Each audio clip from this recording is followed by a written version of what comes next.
Hello everybody.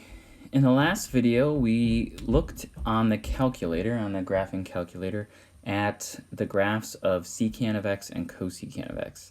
And what we learned is that since these graphs are the reciprocal of cosine and sine respectively, we can really focus on the facts about cosine and sine to figure out these graphs. The only difference is because we're taking the reciprocal, we end up with vertical asymptotes, but these happen exactly where the zeros of cosine would have been or the zeros of sine would have been.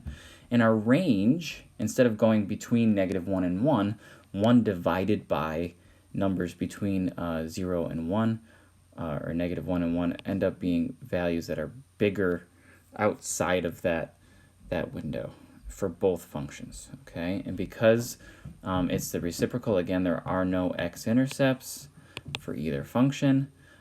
Since cosine was even, this is still even, and sine was odd. Cosecant is still an odd function. The periods are the same, 2 pi. So everything about these functions is basically what cosine and sine were, except now we're going to take the reciprocal as we graph. And so we're going to use that knowledge to graph some cosecant and secant graphs, okay? So what I'm really going to do here is, instead of thinking about this new graph 3 cosecant of 2x, I'm really going to think about this as y equals 3 sine of 2x. That's what I'm thinking about when I'm graphing this. And so I'm going to go through the same steps that I went through to graph sine and cosine. I'm first going to find the amplitude. So the amplitude here is 3. It's the absolute value of this number here. Then I'm also going to find the period. And the period for this is 2 pi over b, which in this case is 2. So the period is pi. The period has been cut in half. And my phase shift, is, there is none, okay? Which is nice. So I know that for sine of x, I typically start at 0, 0, 0, and then I would divide my period into 4 parts, and that's where my next key point would be. So I'm going to take this value, divide it into 4 parts. This is the distance between my key points. That's, by the way, between my key points. And since there is no phase shift, this is also going to be my scale, okay? So I'm going to start by graphing this, y equals 3 sine of 2x. But I want you to keep in mind that our goal is ultimately to graph this, which I will graph the sine function in red, and then I will graph my cosecant function in blue.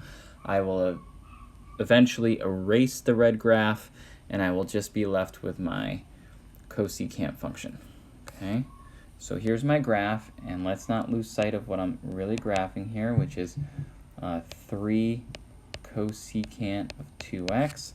I'm going to start by graphing 3 sine of 2x. And again, I already found all the relevant information there. My period is pi, and so my scale is pi over 4. And so I'm going to start counting by pi over 4s. 2 pi over 4 is pi over 2, 3 pi over 4, 4 pi over 4, 5 pi over 4, 6 pi over 4, 7 pi over 4, and 8 pi over 4. I'm going to do the same thing in the negative direction. -2 pi over 4, -3 pi over 4, -4 pi over 4, -5 pi over 4, negative 6 pi over 4, negative 7 pi over 4, and negative 8 pi over 4. So now, since the amplitude is 3, again, when I normally graph sine and cosine, I would have put the 3 up here because I wanted to fill as much of the graph as possible. But remember, I'm actually graphing cosecant, and I'm not going to be able to see a whole lot of my graph if this is where the bottom part of my graph is. And so instead of putting 3 here, I am going to put 3 here, and this is negative 3. And again, I could fill the rest of the vertical axis if I wanted to, but it is not necessary. All right. So I don't have a phase shift, and sine normally starts at 0. It's going to continue to start at 0. So I'm going to start at 0, and then I go up to 3, down to 0, down to negative 3, back up to 0. And notice that's one period right there. This is one period. Holy awful. So this is one period of sine here, which is pi, and that was the period that we figured out this function had. So we're going to keep going. Up 0, down 0, down 0, up 0, down 0, up 0. And so this is sine of x. Now, if I was doing this with you in person, I would be drawing this in pencil. So I would draw this part in pencil. I would label my scale and my graph and all that stuff I'd label in pen, but then I would draw in sine of x in pencil. And then anywhere where sine is equal to 1, that's the bottom peak of, or in this case 3, that's the bottom peak of my secant graph. And these blue, where I'm equal to negative 3, these are the tops of some of the peaks of my cosecant graph. So what I graphed in blue are actual points on my function. Now where sine is equal to 0, that's where cosecant has vertical asymptotes, because 1 divided by 0 is a vertical asymptote. In this case, it's 3 divided by 0, but same idea. It's a non-zero divided by a 0, which gives me a vertical asymptote, just like it did with rational functions earlier in this semester.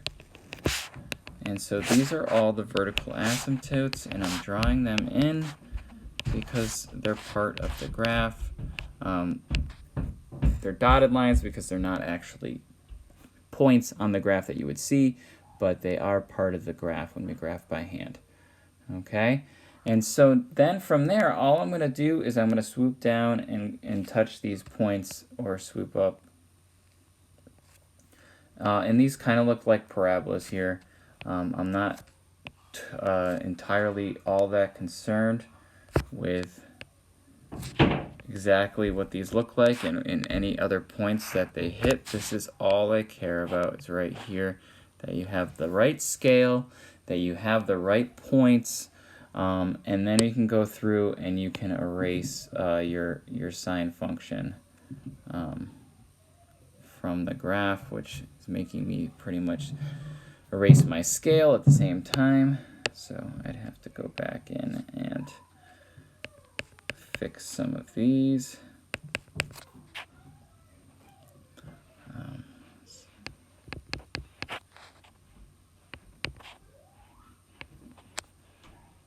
But other than that, I mean, that's it. That's all there is to it. And